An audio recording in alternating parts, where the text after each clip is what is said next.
So I had to end the last live and come back and let's just try it again, cause whoa, I haven't really had this webcam for too long, and I did get it off the Amazon, so I just gotta set all my stuff back up so we can get into it. So y'all come on in the room, hang out with your girl with the dark, and let's talk about some real life stuff going on.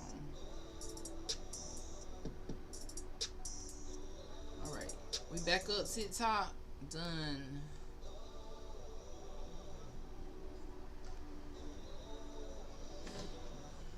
Alright. We back, guys. Welcome back to the Hood to the Podcast. I just had to do some troubleshooting, so we're gonna act like the last live didn't happen. If you caught me on the last one, just erase out of mind. Alright? So welcome to the Hood to Hood Podcast. My name is Dr. Chiefess Sunflower. And today we're getting into an important topic. The tea is hot, the tea is hot, the tea is hot. So let's give a couple minutes for the tribe to come back in the room. Tap those hearts. I really appreciate y'all for just rocking with me. Y'all the best. Y'all the best. Y'all the best. Y'all the best. So while the tribe come in the room, I want to send some love to the ancestors. Sending some love to all the kind beings around the world.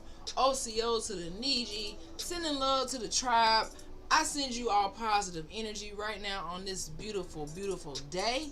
We had some technical difficulties earlier, but guess what? That don't stop the show. We got to figure it out, keep it rolling, because we can't stop. We won't stop. We can never stop. We got to figure it out. That's a part of success and pursuing your goals and your dreams, is figuring out the stuff when it break down, because it ain't all peaches and cream. You know what I mean? Especially in the world of streaming, I'm learning it's a lot to manage. As a one-person streamer, the sound, the camera, everything, and just having the confidence to be live and talk to people who you don't even really know, and just give a message. So that's the purpose of the Hood to the Podcast. I've been showing up for 50 plus days. I'm going to be showing up for 365 days to inspire the tribe, to inspire you guys, and hopefully I can get a lot of inspiration back. And I have been getting so much inspiration back from the chat.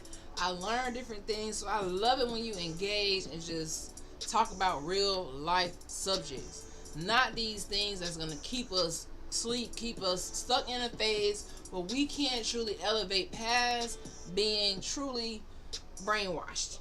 Alright? So a lot of these topics really hit home, such as this mother, or the number of mothers that have been coming to social media sharing their story about how they've been treated in the hospital during the most critical time ever, childbirth. That's the critical time in a woman's life. Crowning in the lobby. That is not fair, and it shows medical disparity. Sandra Lynch liked the live. Thank you for liking the live, Sandra. What's up, guys? You already know my TikTok tribe. Y'all rock all day, every day. Every single day, y'all show up, show love, tapping hearts. We always meet our goal. Lately, we've been meeting our goal of 1K hearts. So thank y'all for just hitting that goal. It just helps us find more people who are positive, trying to encourage the youth, and just standing on business for whatever you desire out of this life. That's what it's about. So before we get into our topic for today, because I'm going to go in on this topic, I want to get some context, show you the video so that you can know. If you haven't seen it, I'm assuming a lot of people have seen it, but if you haven't seen it, we're going to show you the video so you can know exactly what has been going down in these hospital streets. You know, things you can't even imagine. So TikTok, y'all already know how we do. We're going to flip y'all right on over here to the screen, because you actually looking at my other streaming channel. Um, let's turn the music off. Let's turn everything off and play the video.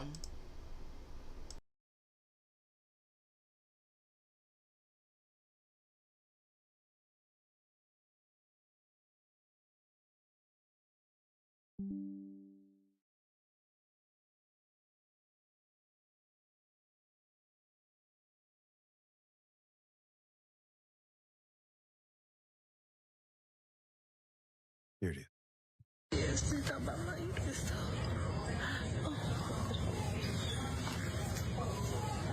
my daughter's in active labor, and this is a Franciscan Crown Point being put out in active labor. My daughter is being kicked out of this hospital and she's in active labor.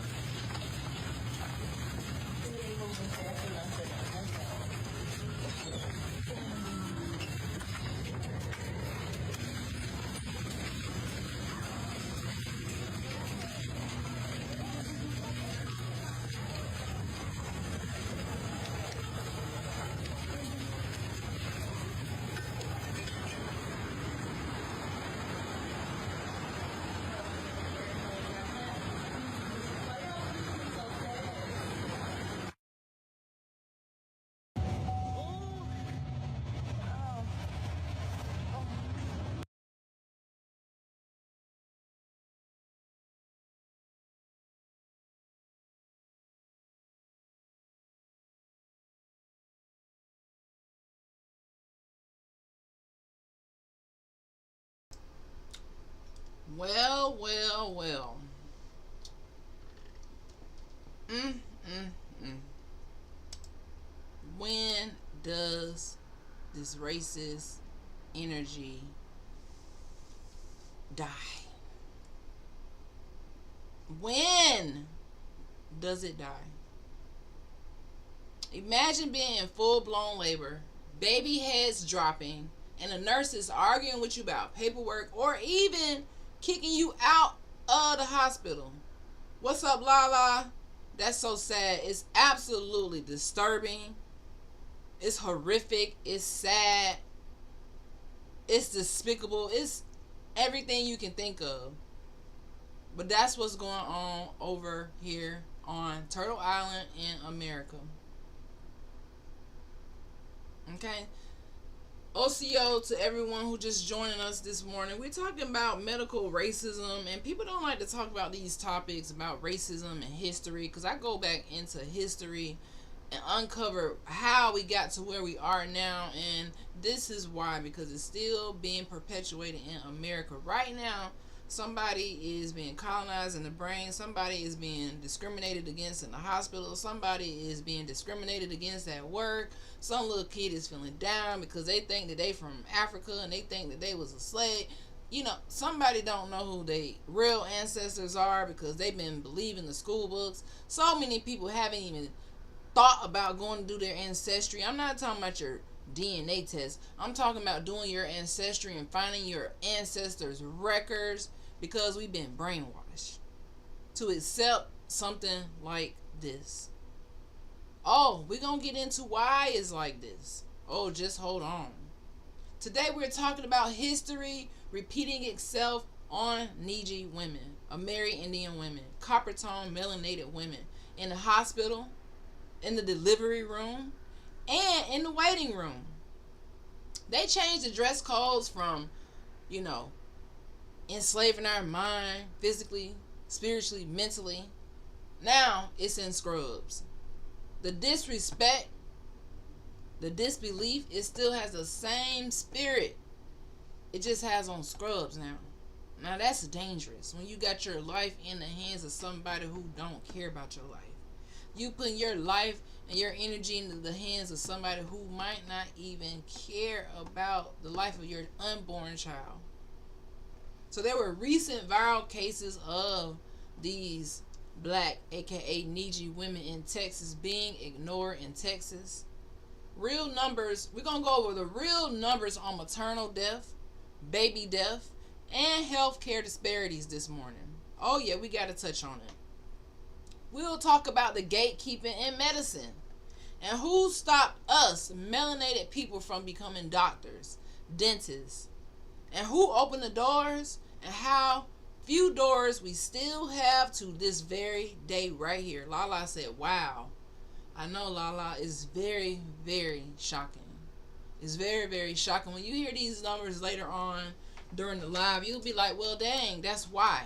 But you'll see how the stories that we uncover in the past about the presidents and the government and how they started and how the presidents were enslaving people and how, they stole the land and lied. You'll see how all of that boils down to these moments that we have right now in society, where racism still feeds off of that old seed that they planted. It's a bad seed, and it's producing bad fruit, and the bad fruit wear scrubs now. That's dangerous. That's really dangerous. Okay? So we also must see today why we must seek doctors who look like us and push our youth into these fields as survival work, not just as a career choice. We need more youth to go into these fields, because if you don't have people who look like us in these fields, you open yourself up to all types of issues that can lead to ending a life, putting your unborn child at risk and your life at risk. I'm sure a lot of us have had discrimination in the medical setting. I know I've experienced this with a family member in the hospital. They were on their, last breath. And you really got to go and argue and let people know, hey, I will sue you. I will sue you if you keep playing with me. And my thing is, you got to, listen, something happens, make sure you're recording it. Make sure you sending emails.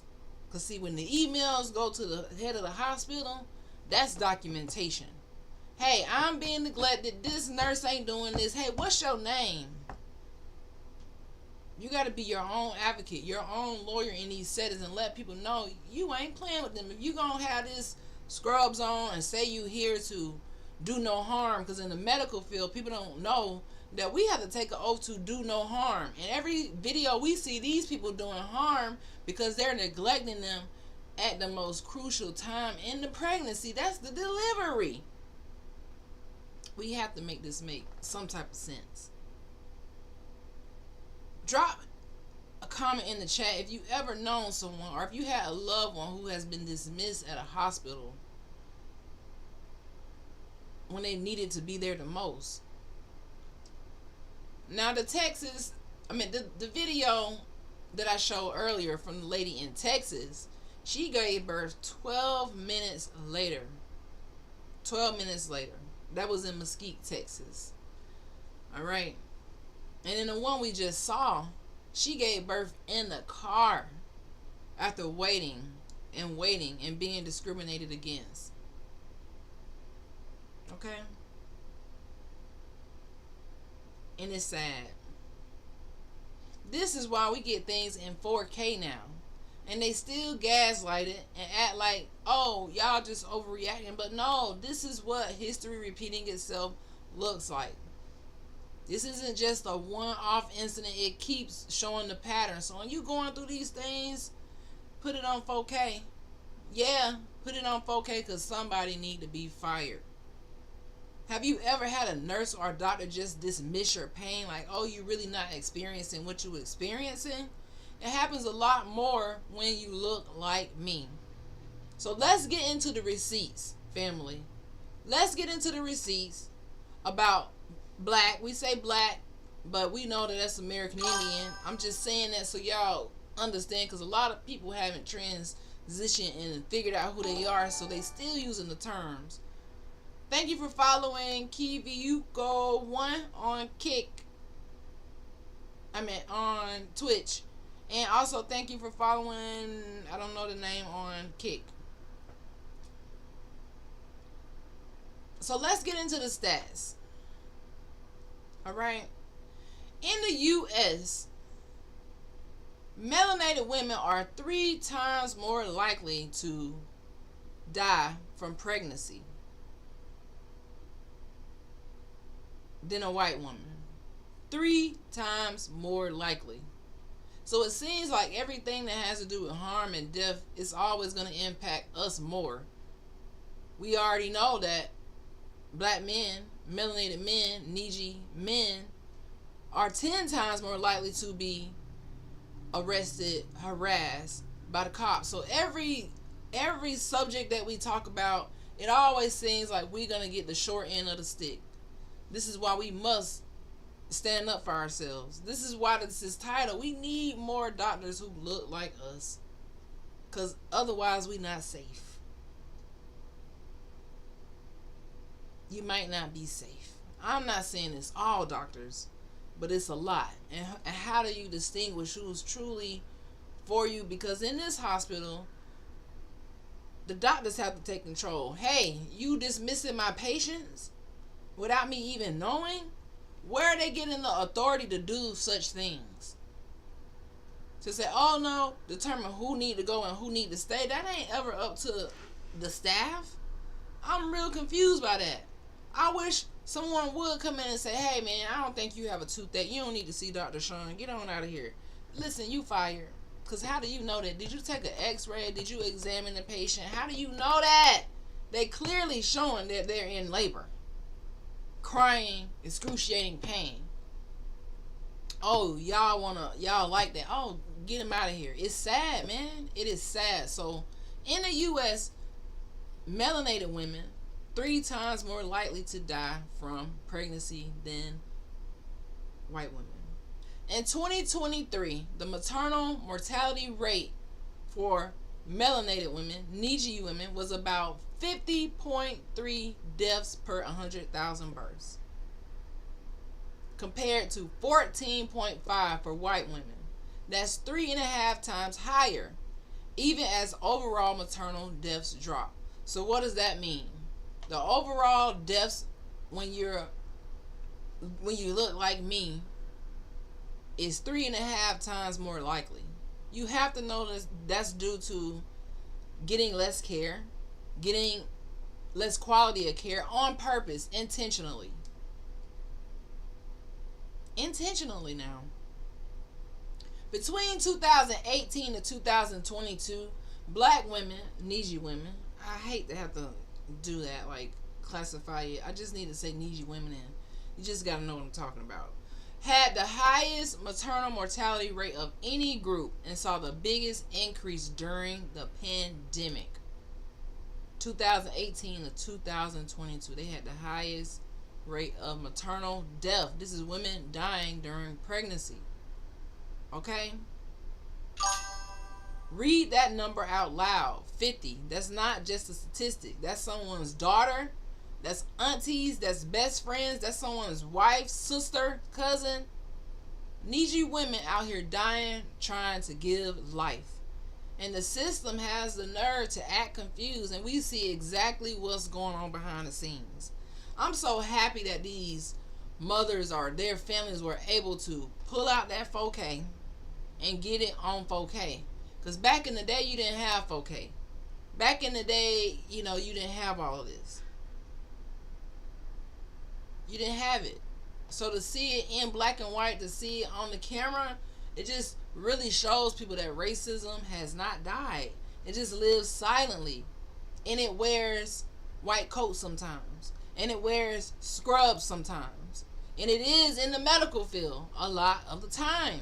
So you have to be careful with your life. Make sure you vetting out where you going to deliver at, because man, and it's just sad that you should be able to go to any hospital and be treated with high ethics. And that's the word that's missing in these people who are dismissing these patients, who are acting like they real ratchet but got on the white coat or got on the scrubs, is ethics.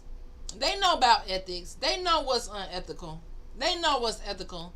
But when you got it in your spirit and your soul that you're going to put racism over ethics, and you see that a lot in America. That's why you'll have presidents in the past who could have people enslaved but then go and give a speech about freedom. You can have presidents in the past who had 600 people enslaved and go and hire slave catchers to catch them, and then go give a speech about equal housing or something. That's when you have a disconnect between ethics, truthfulness, and what's really going on. So a lot of these people in the medical field, you may wonder, well, dang, how is this even possible? Because ethically, they have been taught to look at us as less than. And when you taught to look at people as less than, you lose your ethics for these people. Now, if you this type of person and you don't know how to be ethical to all people, you don't need to be in no type of medical setting, because you're going to interact with all people. We see it over and over again on TikTok, because that's really the only place this stuff kind of gets out, and on YouTube, of people being unethical in the medical field trying to keep their job. The ethics has been eliminated in every industry when it comes to racism. It has been eliminated. And I'm sad to say that in the medical field is truly eliminated. I have patients who come to me because they have dental anxiety caused by dentists who are unethical, who say unethical things because they feel like no one's gonna do anything to them. They feel like they can be racist and no one's gonna do anything. Now that just made a lot of sense, Queen. What's up? Lisa is not the same. How you feeling? Thank you for following. So these people don't have ethics in them. They just want the money. They see us come in the hospital. They already know how they're gonna treat this person, because they done did it too many times. This is why women are dying more frequently, and it's getting overlooked, because honestly, I feel like with the subject of racism, unless it's on TikTok, when you out in the world, it's like a silent thing that people not really talking about in the workplace. People not really talking about at the dinner table. When you get off of TikTok, it's kind of like everybody not really talking about it until stuff happens, and things keep happening. When do we put racism on the front seat and say, hey, we all voting to end this mess? Lisa just got her heart me for the day. Welcome to the fan club, Lisa. Thank you, Noemi Alvarez, for liking the live. All right. So that's what's going on. That's what's going on. So we have a system that don't really care. Now, how does this impact the infants? Because this is the future. This is our future that they messing with. Melanated black infants die at a rate of 10.9 per 1,000 births. That's double the rate for white infants. So Niji, Amerindian babies are twice as likely to die in birth. And you can see why. Clearly, from the video we just saw, you can clearly see why. Because the baby is ignored. The women are sent home in labor. They giving birth 12 minutes later without having any type of monitoring, without having any type of doctor intervention. Are the doctors that busy? What is going on? Oh, they probably are overwhelmed, maybe burnt out, and picking and choosing which patients they want to deliver. It's sad. It's really, really sad. It's really, really sad. So from our womb to the crib, our babies are under siege. That's not genetics. That's policy. That's racism in a lab coat. Now, what we gonna do about that? Racism in a lab coat? Now, racism. Well, I can't even say that, because yesterday we talked about the so-called father of gynecology, who was doing. He did. I think he did 30. President doesn't care about us, so why should people care? President doesn't care about us, so why should people care? Yeah, the president definitely don't care. They never cared. That's why they were enslavers, and they were forced to stop doing that.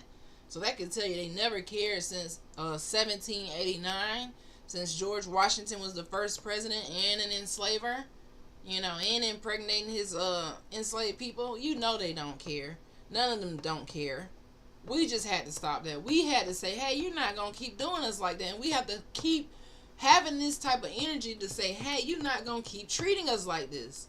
On every front, when it comes to the police, when it comes to the school system, when it comes to the medical system, the educational system. It's on all fronts that, our minds are being attacked on every level. We can't sleep. We can't sit down. We can't say, you know what, I don't want to be successful. We can't say, I don't want to be nothing, because the tribe is depending on you to be great. The tribe is depending on you to know who you are, because there's too many things out here trying to tell you who you are, and they're going to trick you out of your spot. They're trying to unalive us every angle.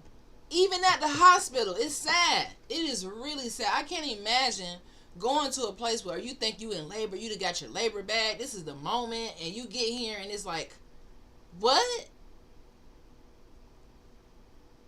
Oh, it's sad. All these women need to sue. I'm sorry. They just need to sue the hospital. Teach them a lesson about playing. It ain't I need the hospital. No. You hit them where it hurts, in the pockets, because you could have lost your life.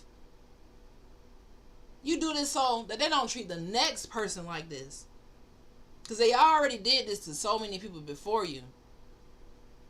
Danny Mullen 18 said, true, just got the number 2 gift their badge. All right. So married Indian women are more likely to have preterm births, low birth weight babies, and late to no prenatal care than white women. Now that's sad. They're dying. The babies are dying 2.5 times more often. It's really, really outrageous, guys. And what about children's care? Now, when we get to kids in America, the big crisis going on now is that healthcare is out of control. They're kicking a lot of people off of Medicaid. Medicaid don't really cover much. Medicaid, you can't find a doctor to take it because they take the doctor through hell. I stopped taking Medicaid because I don't have time to sit down and do book reports to try to get somebody something that they need for me to not even get paid. That's the Medicare life, the Medicaid life. So that's why I stopped taking it, because they want you to do too much. It's like people need help. We don't have time to give them the least. I don't have time for that. I like to talk directly to my patient. If I want to work a deal, I'll talk right directly to my patient. We don't need a middleman. But right now, healthcare, a lot of people are losing their healthcare. And I see numbers of it going from like $200 to $3,000, $4,000. It's like we living in a third world country some kind of way. It might not really look like it or feel like it, but some kind of way this is feeling like something ain't right. Like mentally, this is a third world country. I don't know if that really makes sense, but to me, that's what it feels like mentally. When you have oppression on every angle, when you being impacted by the cops. If you a melanated black man, you can't ride without being harassed. It's a lot going on that mentally feels like a third world country. They want you to be psyched out to say, hey, go to work till you retire. Now people don't know there is really no retirement. You really got to retire yourself. You really got to get with your tribe for real. Like, this is the day and age to be like, hey tribe, what we doing? How we lining this up? Otherwise, it ain't going to look good for us. We all out here trying to be on different ends of the spectrum, doing different things. 20,000 people, or I will say 1,000 people in the tribe, 500 of them paying rent here. Like, we all over the place, guys. And we suffer from that because why? This was set up for us to suffer. It was set up this way. So what about the children's care? Black, melanated children, I'll say, in the ER are less likely to get opioids for severe pain compared to white children with the same conditions. Even though kids of color are in more pain on average than in some studies.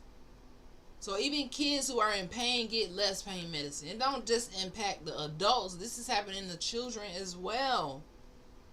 I have patients who come into my office in tears because they're traumatized because they've had a racist encounter with a dentist. Now, dentistry gets a little tricky because people end up with PTSD from dentistry and never go back, and they'll lose their teeth before they go back if they run into a racist dentist. And I'll tell you why, because this is what racism in dentistry looks like. Just from the stories that I've heard from people who I had to talk off a ledge and help them save their teeth by first being their psychologist or their psychiatrist.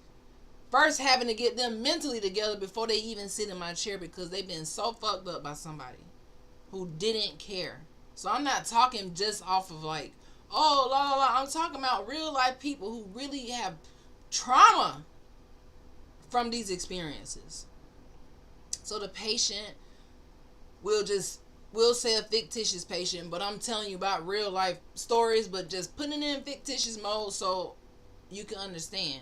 So racism in dentistry looks like you sitting down, meeting a dentist day one, them saying, hey, you need this. They saying we can do it right now. They start drilling on everything. They really didn't explain nothing, but you trust them because they're the dentist, right? You get done, now you get all this pain, these crowns, they done got your money, then they not responding. And then you tell them, hey man, you heard me, I'm in pain, I'm not completely numb. And they say, shut up, open your mouth. And you shut up, open, you in pain, you crying, you nervous, because they in your mouth, you don't know. These is real life stories. And you can't make this up.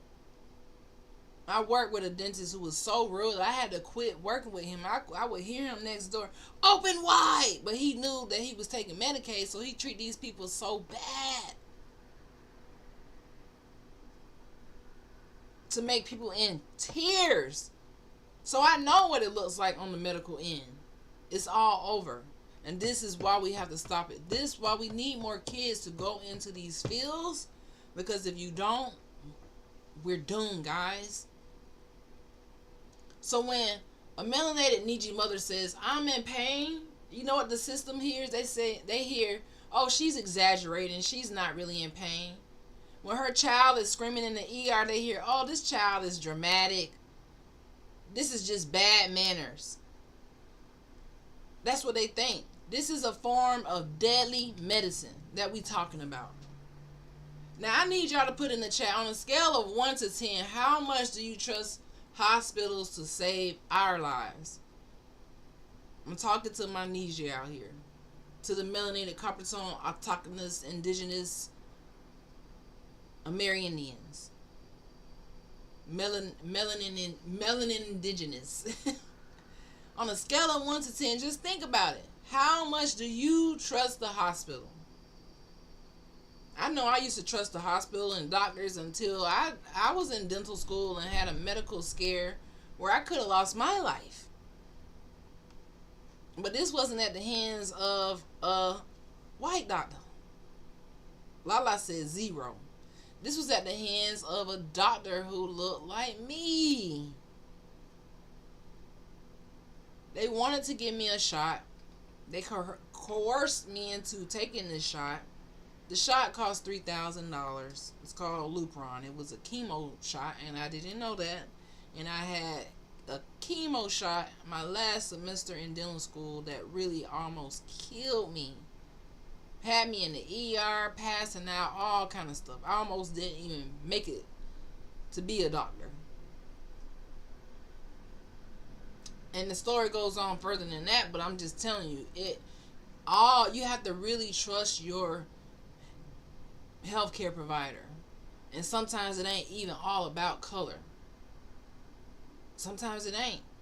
Sometimes the melanin dentist can also have a little racism where they treat the white people better than the black people. Let's just be honest.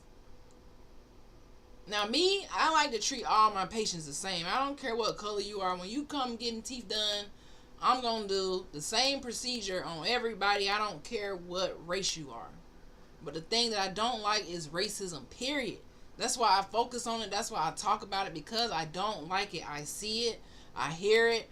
I keep seeing these videos. So we got to address it. We have to address it. So who gets to wear the white coat? Who determines who gets to wear the white coat? This is how we can go and start tracing this racism that we see when we see these mothers in the hospital, or you hear these stories about dentistry, or if you have your own story. Like Lala said, I trust the system 0. Like, none. I'm not trusting you. And I agree with that. So who gets to determine who wears the white coat? Now we start tracing the breadcrumbs backwards. This is how I get my answers, guys. I be like, okay, we started here, but how did we get here? Who gave these people permission to be in the scrubs in the first place? Who trained them? We're going to get into the HBCUs versus the PWI gatekeeping. Gatekeeping, what does that mean? That means you withholding information. You're trying to block somebody out from getting information because you don't want them to advance. So predominantly white institutions, that's what PWI mean, in case you don't know. HBCUs is a historically black college or university. So we're going to get into who determines who wears the white coat. Thank you, Lisa. It's not the same for sending the roses. All right. So now, answer the question. How many melanated medical schools versus PWIs? And when were we allowed in and who banned us? These are questions we are about to answer right now. Let's get into it. So the pipeline to being a doctor or a dentist today, there is about 190 accredited medical schools in the U.S. Keep this number in your head. 190 will say plus. 190 plus. That's almost 200, but not 200 medical schools in the United States right now today. Take a guess. I want y'all to put in the chat how many of those schools do you think are melanated or HBCUs, historically black colleges or universities? How many of the 190 plus accredited medical schools in the U.S. are melanated? Does anybody know? Anybody know? Lisa is not the same, said 13. She said out of 190, I know it has to be at least 13 HBCU medical schools. I know we got to at least have that many. At least double digits. Anybody else want to take a wild guess? Okay. So the number is 4. There are 4 HBCU medical schools compared to 190 PWI medical schools. So when you see the healthcare disparities, you can see that, wow. No wonder why we don't have any melanated doctors, why you don't know no Niji black dentists. No wonder why when you go to the hospital, it's a very low chance of you getting a doctor who looks like you. Let's do the math. What is that percentage?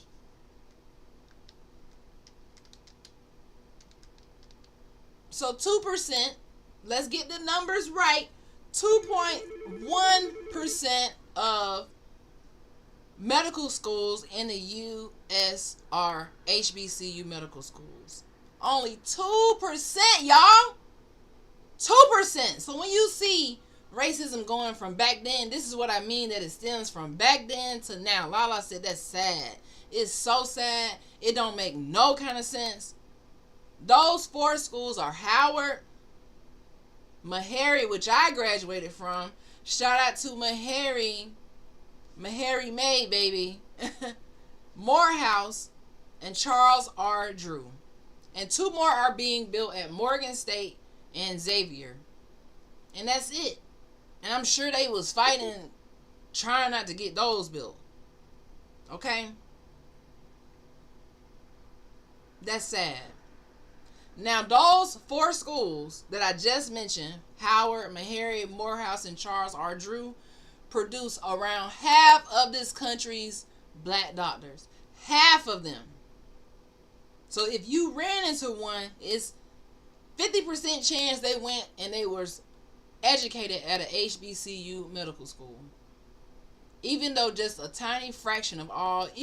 are just a tiny fraction of all medical schools. So that means out of the 190 schools, they not letting us in. You got to be the cream of the cream of the cream of the crop to get in. They not letting us in, which is why we had to have our own schools. Otherwise, you would be going into these hospitals, never seeing a melanated dentist, never seeing a melanated doctor, and that your life 2 to 3 times more likely to be at risk. Meanwhile, only about 5 to 6% of U.S. doctors are black in a country where we are so-called 14%. We don't even have enough doctors because we're being kept out of this profession. Now, y'all think about that. When you think about what's going on, and then you think about how many accredited medical schools there are, you can see the inequality right there. Now, let's get into the dental schools. Let's get into the dental schools, because that's my field. You'll see why I barely had a chance. Coming from the hood, listen, I'm something like a miracle. I know that I was put here for a purpose to inspire other people to just pursue their dreams, no matter where you come from, because I would say I came from nothing, started with nothing. But your mind can turn anything into something because it's already in us, right? So as of 2025, there are roughly 70 accredited U.S. dental schools. Now, out of those 70, how many of those are HBCU dental schools? Out of 70 plus accredited dental schools in the U.S., can anybody? I just need one person to give me a number of how many of the 70 dental schools are HBCU schools. Anybody know? And it's okay. I'm gonna tell you anyways. I'm gonna tell you anyways. I give you a second. Somebody might be like, "Oh, let me just guess." We got any guessers in the chat?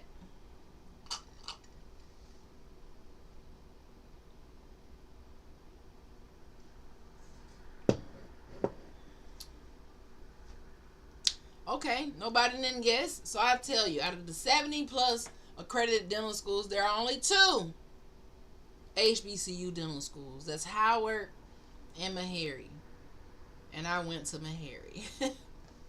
I graduated from Meharry Medical College School of Dentistry. So it kind of shows you that if I didn't go to Meharry, I really had a very, very slim chance of going to dental school. Right? That's sad. And even though there are only 2 out of the 70, what percent is that? Because they're going to keep us at about 2 to 1%. They don't want too many of us coming out doing these type of things. So let's see. What percent is that? 2.85% of all dental schools are HBCU. So you see they keep our education systems when it comes to the doctoral route to about 2%. Now that's a threat. When you got to keep somebody to almost 0%. Come on, man. Come on, man. I remember in my hometown, Tallahassee, Florida, before I was in dental school, Florida A&M University, they were in the talks of getting a dental school. And I was like, yes, fam, you about to get a dental school. I could probably stay home, be a dentist. They didn't want that. The state shut it down. They shut it down. You know what that could do to a city full of needy American Appalachian Indians who don't know that they Indians, and now they got all these doctors coming out. It's crazy. It's crazy. So when were we allowed to be doctors and dentists, guys? When were we allowed? So I'm just saying black because I don't want to keep saying that, but you guys know why I'm saying it, because it's just in the history, but we know who we are. So the first black woman MD was Dr. Rebecca Lee Crumpler in 1864, in the middle of the Civil War, while enslaving people was still legal. So they were enslaving us, banning us from doing these careers because we were already healers into herbs and natural medicine before colonization. So what they did was they stopped us from being in these positions, and we fought through anyways. And then they said, oh, you the first black woman. No, motherfucker. We've been doing this. But for history books' sakes now, since they erased all of the healers, the first black woman MD was Dr. Rebecca Lee Crumpler. How she did that, I wonder, while being enslaved. That's because we were indigenous. It ain't hard to think about. The first melanated dentist, Dr. Robert Tanner Freeman from Harvard in 1869. And then the first woman dentist, Dr. Ida Gray Nelson Rollins, in the 1890s.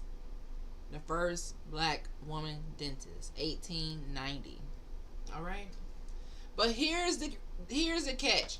After Reconstruction, as Jim Crow rose, many medical schools refused to admit melanated, indigenous, black students outright.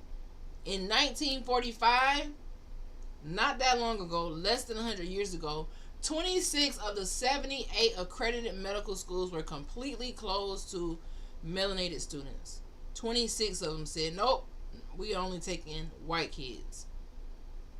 And the other ones probably took like one of them, maybe. But if I were that one person, I'm sure that was a wild experience. The Flexner Report of 1910 led to the closure of many black medical schools. Only Howard and Meharry survived slashing the pipeline. And that was in 1910 when they closed many black medical schools. So you can see they were closing our stuff and opening up their own institutions. Much love and adoration, American Indian. What's up, Sosolina? What up, Chief? I learned a lot from you. I learned a lot. Keep bringing that heat. Okay? So the Flexner Report in 1910 led to the closure of many Niji medical schools. Only Howard and Meharry, guys. So for 100 years, many local and state medical societies, by the extension of the AMA, the American Medical Association, barred us from being members. Oh yeah, they barred melanated people from becoming members. They limited our hospital rights and privileges, referrals, and influence. So even on the medical side of history, racism is still full-fledged. So technically we were allowed to be doctors in the 1800s, but they still slammed the doors shut, burned down medical schools, and they called it reform. So when you see they burn down communities, they also burned down our medical institutions because they did not want us to have access to care in this manner. And I hear the stories from my hometown, Tallahassee, the Appalachian Indians, FAMU having its own hospital. But they closed that hospital down and made everybody go to the white hospital. Why? Because they can be racist at the white hospital and still get your money. They blame us, state schools, licensing boards, medical societies, and a racist accreditation system was all dressed up as quality control. Now this is sad. Now that's why we need more doctors who look like us for survival, guys. We can't survive if the doctors don't look like us. That's why 2% of the medical schools are melanated. Only 2%. 2 to 3% of the dental schools are melanated because they want it to be 0%. So when you have these little kids coming out here saying they don't want to be a doctor, they don't want to be a lawyer, they don't want to be an engineer, that only hurt us. I'm trying right now to get one of my nieces and nephews, hey, to be a dentist. Getting little kids to want to be a dentist, I never thought it would be this hard. Because when I wanted to be a dentist, after I got the passion for it, it was like nothing was going to stop me. This is my career. And I'm happy that I did it because I'm in a position not only to help my family, but to inspire other people, hopefully, to go into this field. I know so many people who do this industry now, and we need more people in this industry. It does hurt us. Absolutely, it does hurt us. It only hurts us. You got the kids. Yes, all kids can't be freaking streamers. We need some of these kids to be intelligent.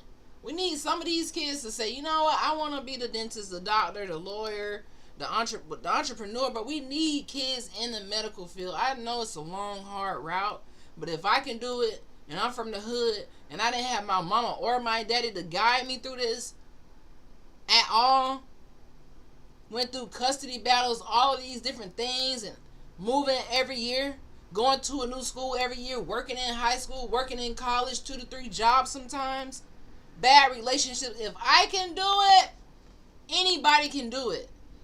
Anybody can do it, but it ain't gonna be easy. That's why we going over this now, because it's set up for us not to get in. It's set up for you not to win. So if you want to do it, you gonna really have to want to do it. And that really goes with anything in life. If you want to do it, you really gotta want to do it.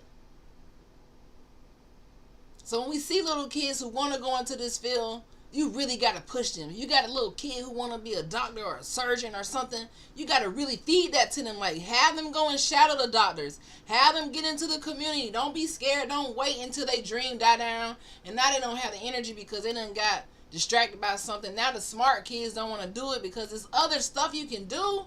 But we need doctors, guys. You need good doctors who look like you.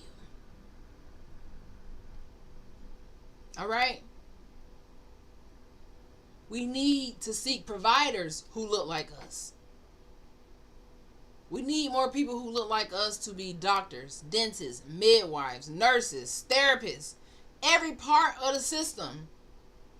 And it's sad that they close our stuff down because they saw something in the future. We have to close these facilities down because they're going to be great. And we can't let them be great. So we got to bring them over here with us and treat them bad. You know, it's always going to be treat us bad. And I'm tired of the shit, honestly. Can I be real or not? I'm tired of it. A major study in the PNAs shows that when melanated, I'm going to say black because it's the study saying black, but black newborns are cared for by when black newborns are cared for, I hate saying the word black because it means that we dead, so I got to stop saying it. When melanated newborns are cared for by melanated physicians, their in-hospital death rate drops by 1/3. And mortality penalty is roughly cut into half compared to when they are taken care of by a white doctor. Now that is a study. Did you hear what the study said? It says when we are taking care of our infants, our newborns, the mom is taken care of by someone who looks like them, their chances of death it drops to 1/3. Mortality is cut in half. So you 50% less likely to die when the doctor look like you. Studies show racial concordance, patient and doctor, same race, that's racial concordance when you're the same race as your doctor, improves communication, the trust, the satisfaction, and sometimes you have measurable outcomes like preventative care. So it's not just we talking out the side of our neck. This is something that is real. Imagine the women we saw in the videos earlier when they in the hospital crying and pleading for help. Imagine if that staff was in a melanated hospital, in a melanated community. You already know they're going to treat this little baby like a king being born. But when you send somebody out like they a peasant, it's a slap in the face. It's a slap in the face, guys. They don't want you to have more communication, trust, satisfaction. The sad thing is some of us believe this way, so they go to others. True facts.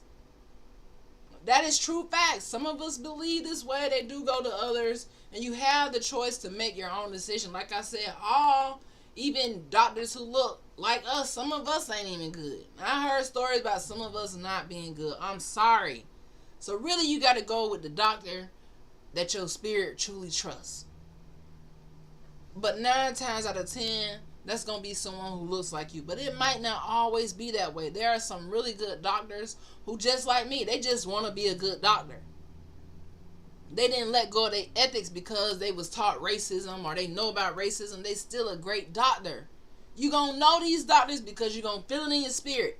Trust me. If someone's rushing you, they're not allowing you to ask questions. They acting like you don't matter. They're not giving you a little bit of quality time when you talking to them. That ain't the doctor for you. They trying to persuade you to do procedures you don't really do. You want to do. If they're not saying, "Hey, go get a second opinion," don't talk to them. See, me, I'm always, "Hey, man, you should go get a second opinion and make sure." You know what I mean? I love when people go get a second opinion because it proves that I'm right. I don't want you to just have my opinion all the time. But some doctors like that. They just want that money. They want that check. They just want it. They got to have it. You got to be careful. You have to be careful. Because racism is alive and well. So no, it's not in your head when you feel safer at a needy, melanated doctor. It's not in your head. The data literally says our babies, when we have a melanated doctor, more of them live. When our aunties have a melanated doctor, they get more preventative care. When our elders have a melanated doctor, they feel more respected and actually follow the treatment plan because they trust what the doctor is saying. They can communicate better. It's like, okay, we kind of see eye to eye a little bit. You know what I mean? You just got that little, you get it like. All right. So this is some practical advice for women who are watching today. If you can look for OBGYNs, midwives, doulas that look like you and that you trust their spirit, because remember, it can't just be the look, it also has to be the spirit that match, then that's going to be a safer bet. Also, you want to vet the clinics. Clinics that advertise culturally competent and indigenous-centered care, those are places you want to go to.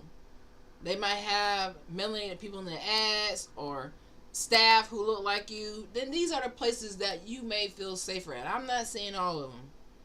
I have to get this disclaimer because that don't really mean 100% of how you choose a place. You really just want to go by, does my spirit feel good? Are they really treating me with care? Does it really seem like they doing this, or are they just putting on, Really just follow your spirit, guys. Also, another thing that you want to do is get recommendations from women who look like you. Not just insurance lists. Ask your family, your friends, hey, do you know a good doctor? Hey, who your doctor? Sometimes this ain't always good either, because people don't know what they meet. They don't know if they're getting discriminated against. The doctor who I went to, and I'm kind of backpedaling, I guess, but if we're gonna be truthful, the doctor who I went to in dental school who didn't fully explain the post-op and tell the truth about the shot that I was taking, he looked like me, and then it was a recommendation, but I didn't listen to my spirit on that one. I was just like, dang, I got coerced and I didn't listen to my spirit. I was in a rush to get out of pain, and sometimes that'd be like, okay, I'm going to pick this doctor because I'm rushing. And you don't ever want to be in that situation. So, with medicine, you just have to really, really be careful. Questions to ask any provider, even if they aren't melanated or needy. Number 1, the first question you want to ask them is, how do you handle it when a patient says they're in pain and not being taken seriously? See, my thing is, in the dental office, my patients all know, hey, raise that left hand the moment you feel like you're uncomfortable, you need me to stop, you're in pain, and then we pause the procedure. The patients already know this. They don't even have to say, hey, doc, if I'm in pain. They don't even have to guess because I'm telling them what to do in the situation. But if your provider don't give you that as an instruction, you ask them, hey, how do you handle pain if a patient says they're in pain and they're not being taken serious? Ask them this question. The second question is, what's your plan if I feel like something is wrong but the tests are normal? Are you going to dig a little deeper? Because you want somebody to listen to who you are, not some paperwork. And the last question you can ask them is, are you comfortable with me bringing an advocate or doula to all my visits? It's so important for moms to not go to the hospital alone. If you the baby daddy, you the husband, you need to be there to make sure your woman is safe. Or if you got a good family member, if you don't have that option, take your best friend, your mom, your dad, someone, so you can have an advocate during every visit. So that way, if you in pain and you hurting, they got the 4K. Okay? All right? So a message to the youth from the hood. We need to see you guys in scrubs, guys. We can't just have racism in scrubs no matter what color it is. We just can't have racism in scrubs. It doesn't look good for the future. especially for the Niji. It doesn't look good. They keep saying kids from the hood don't want math, science, and healthcare. No, the hood is full of healers. We just need to see ourselves in the brochures. We need more doctors to speak out and advocate to the kids so that they want to go into these fields. I ain't gonna hold you. When the kids used to come to Meharry to visit, one of the things that we used to do was take them by the doctor's cars. Our professors had nice cars, so we would take them, hey, because sometimes you got to bribe kids that way. To let them know, hey, you have a great life going into this to help people. Of course, there's a lot of business involved, but, we need more kids to see this. So the real barriers to our issue and to medical racism and discrimination is going to be underfunded schools, no AP science, and broken labs. Guidance counselors steering our kids to easier paths. This is why you must be in your child ear or be in your family member ear and let them know you can do it. When I was on my journey to be a doctor, a lot of the people would say, oh, girl, that's going to take too long. They weren't like advocating for me to do it. I had a couple people who, they pushed me. I don't know if they really believe that I can do it, but in my head, I didn't believe I could completely do it because there's a 1% chance you're going to get into this profession. And we see why, because of the 2% chance of the schools that are available for you to pick from. So other barriers to going this route is going to be college. College is a barrier. There's weed out classes in college like organic chemistry that students aren't ready for. Studying for tests can be a barrier. The MCAT, the DAT, applications, all of this stuff costs money. And if you're not this ambitious kid and gonna work 2 to 3 jobs like my delusional but a little behind, then you might not make it. So if you can help someone get through this process, try to encourage them. The words help them. If you know someone in undergrad, they trying to go be a doctor, encourage them. Let them know, hey, you got this. Like, you need anything? Can I help? Like, make sure they get through, because it's not a lot of them. No doctors or dentists from the block, so the dream feels fake. That's another barrier that kids have when they don't see people who in this profession, so they don't even know if it's possible. When I was a little girl and my mom gave me the dream at 5-6 years old, she said, you're going to be a doctor. I had never seen a doctor who looked like me. Didn't see it. So I had a dream, but it was like, is it really real? Until I started immersing myself in the field as I got older, but as a little girl, no. So make sure they see people who look like them in the professions that they want to be. If you have a little kid and they want to be a geologist, try to find a geologist who look like them. It's just going to seal the deal, guys. We sealing the deal or not? Okay? So HBCU medical and dental schools exist because the system tried to lock us out. That's why they exist. Because when the schools was just for them, they was like, nope, y'all don't get a school. You gonna be led and controlled by us. So we can do all experiments like the Tuskegee study. So we can do you like we did so many other people. Not get consent, dissect you without giving you anesthesia, take your teeth out at the vet. We gonna just treat y'all less than because we don't want y'all a part of quality care.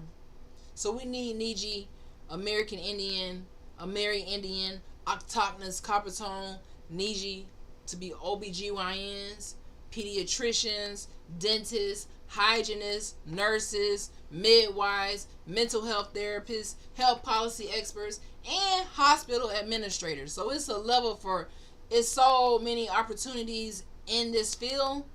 We just have to think outside of the box. The research is screaming. When we wear white coat, more of us live. That means you in a white coat is survival work, not just a salary. Me doing my dentistry is not just a salary for me. This is actually helping the tribe. This is actually being a face For some little kid who maybe think they can't do it, but when they see me, like, dang, I have even older people who never seen a black dentist, a melanated dentist as they call it. They don't know that I'm American Indian, but they never seen a copper tone dentist, and they like, dang, that changed something in them in their whole life, 70, 80 years, and they like, dang, something is changing. I'm headed to work. I'll be back. Well, have a great day at work. Lisa, not the same. Thank you for chatting with me. I really appreciate you. Don't work too hard. Don't work too hard. I got to get off here. I'm headed to work in a little while, too. But I got a couple more things to get out, and then we're going to be done.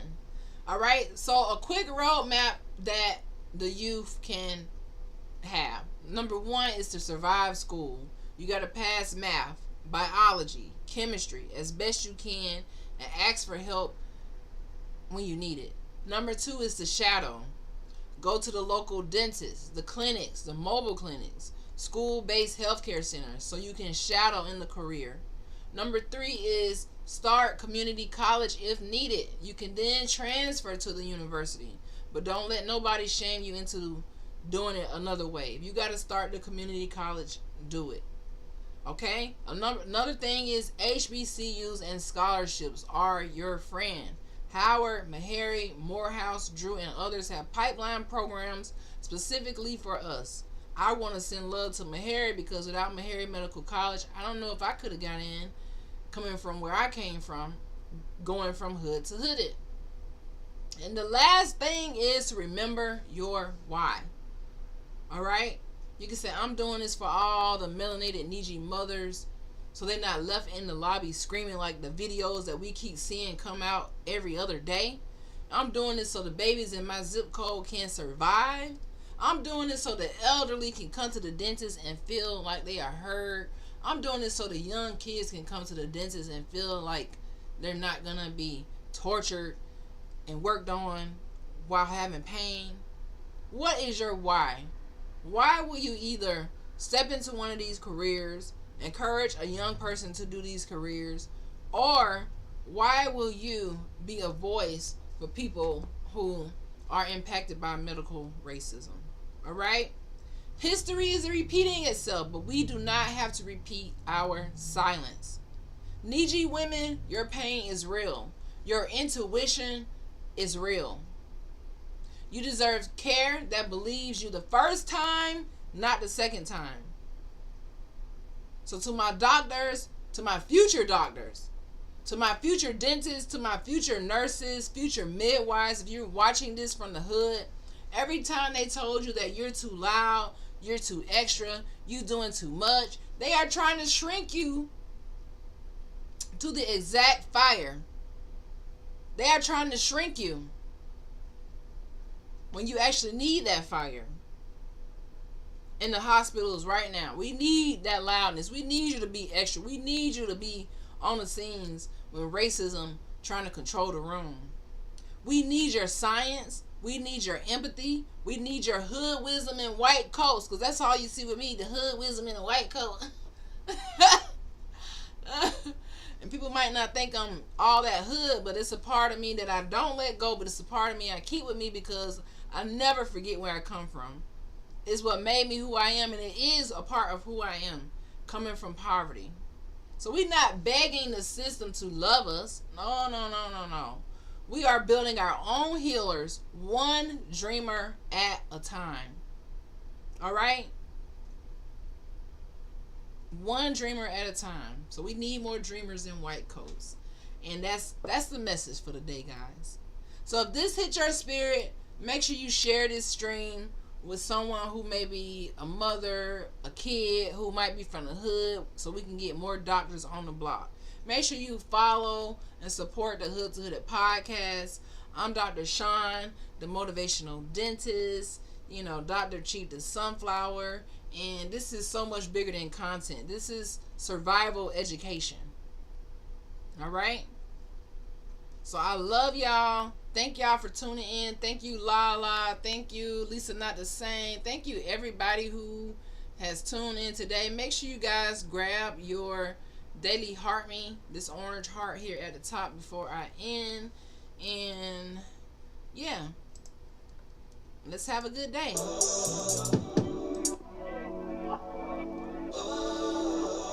Any questions in the chat?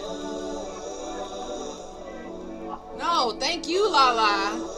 Thank you.